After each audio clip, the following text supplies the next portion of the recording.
Eva, ¿cómo decidió llegar a la política? Bien, pues yo cuando tenía 18 años decidí afiliarme en Nuevas Generaciones del Partido Popular porque tenía inquietud, creía que era la forma en la que podía aportar en la resolución de algunos problemas de mis vecinos y de mi gente más cercana, y siempre en casa mi padre sobre todo ha sido una persona muy vinculada a una formación política, y a partir de ahí pues sentí esa necesidad de aportar algo a través de un partido que era el que yo me identificaba. ¿En qué consiste su trabajo de eurodiputada? ¿Qué hace? ¿Dónde trabaja? ¿Cómo es su día a día? Bueno, el trabajo de eurodiputada es un trabajo muy intenso y donde pasamos al mes 2 semanas en Bruselas llevando a cabo diferentes posiciones en comisiones informativas, en mi caso la de control presupuestario, que es una comisión que lleva, como su propio nombre indica, el control, qué hacemos, cómo lo hacemos, por qué lo hacemos,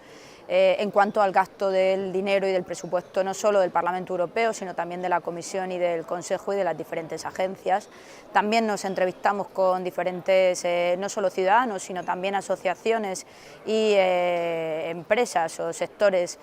productivos que tienen alguna inquietud en alguna directiva y nos hacen llegar cuáles son sus problemas o cuáles son sus propuestas a lo largo de la tramitación larga y complicada que pueda llevar la parte legislativa y que le afecte a su sector, así como también a autoridades regionales y nacionales que vienen de diferentes regiones europeas, pero principalmente españolas y del gobierno español.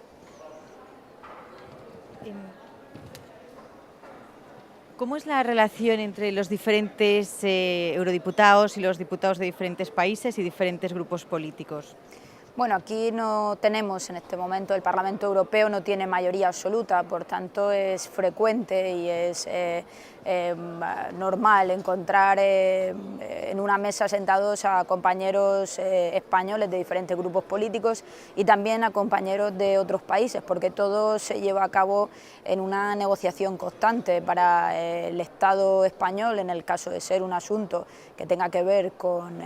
nuestro Estado de origen, y también muchas veces necesitamos aliarnos con otras delegaciones de otros países miembros para poder sacar adelante asuntos que a nosotros nos puedan ser de interés.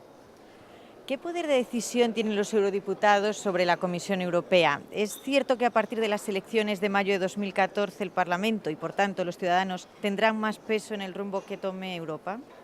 Bueno, es la primera vez en la que cuando votemos el 25 de mayo también vamos a votar al presidente o candidato a presidir la Comisión Europea. En este caso todos los grupos políticos tienen un candidato y es la primera vez que esto sucede, y al final lo que eso significa es que el Parlamento Europeo se va a elegir a través del sufragio universal ese 25 de mayo, y que por primera vez ese reflejo también será extensible al presidente de la Comisión Europea, y por tanto entendemos que es un avance en la democracia en las instituciones europeas. ¿Por qué hay tanta gente ahora, o algún grupo de gente, que se considera euroescéptica? Hay una frase que dice: Europa solo está hecha a medida de los dos socios más grandes. ¿Es esto mito? ¿Es realidad?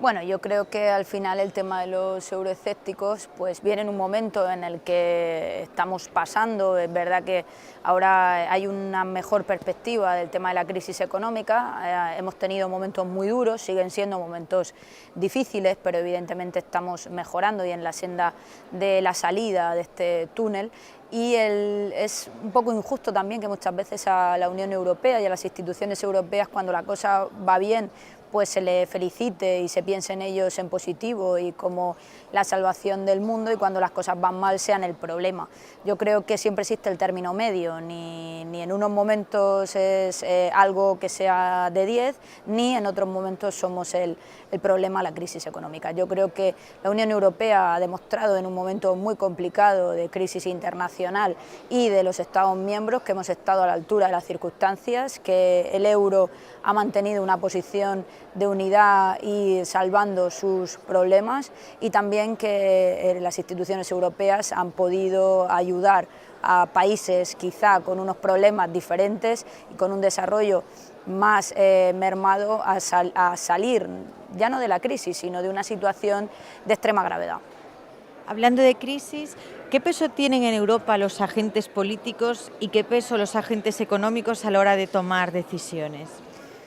Bueno, los agentes políticos y los agentes económicos, al final, como en todo, tenemos que ir de la mano e intentar consensuar posiciones. Los políticos entre nosotros debemos de ser lo suficientemente coherentes y serios para mantener, aún en nuestras diferencias, una posición que sea constructiva y no destructiva, y los agentes económicos al final también necesitan de hacernos ver cuáles son ese camino en el que llevamos a la construcción europea y al futuro de 500 millones de habitantes que al final son los que representamos en estas instituciones. Y la política al final es para legislar y para resolver los problemas de los ciudadanos, y los sectores económicos lo que necesitan es que esa legislación que nosotros aplicamos y esas medidas que llevamos desde las instituciones europeas le ayude al crecimiento, al desarrollo y a la creación de empleo. Precisamente, ¿de dónde provienen estos recursos de los que dispone la Unión Europea? ¿De dónde viene el dinero que se gasta la Unión Europea? Bien, la Unión Europea tiene diferentes fuentes de ingreso, como hay una parte proporcional del IVA que viene a parar a las instituciones europeas, también una parte de los impuestos en cuanto a los temas de agricultura y las importaciones agrícolas, luego hay una parte que viene de la contribución de los Estados miembros, evidentemente en función de su PIB y como es lógico, los países más desarrollados de la Unión Europea tienen que aportar más que los que no tienen ese nivel de desarrollo, y a los que al final tenemos que terminar echándole una mano en todos los sentidos, pero en el económico también, porque no debemos de olvidar que Unión Europea significa solidaridad, significa una ayuda permanente en cada momento a quien esté en una posición más débil, para que todos los 28 juntos lleven una posición de fuerza frente al exterior. Ya para terminar, ¿nos podría explicar cómo se eligen los representantes, los eurodiputados que vienen al Parlamento Europeo en los diferentes países? Bueno, hay una parte proporcional, se distribuye en función de los habitantes que tiene cada Estado miembro y siempre teniendo unos mínimos y unos máximos, porque si no los países más pequeños, como puedan ser Luxemburgo, Malta o Chipre, evidentemente no podrían tener representación. Hay un mínimo de 6 y un máximo de 96, que es el caso de Alemania, y en función de esa horquilla pues se va distribuyendo por el número de habitantes con arreglo al total de los 756 eurodiputados que representan la Cámara, y que el 25 de mayo tendremos la oportunidad, todos los ciudadanos, los 400 millones de habitantes con derecho a voto sobre los 500 que representamos en el Parlamento, de decidir quiénes son nuestros representantes en estos 28 países de la Unión. Muchas gracias.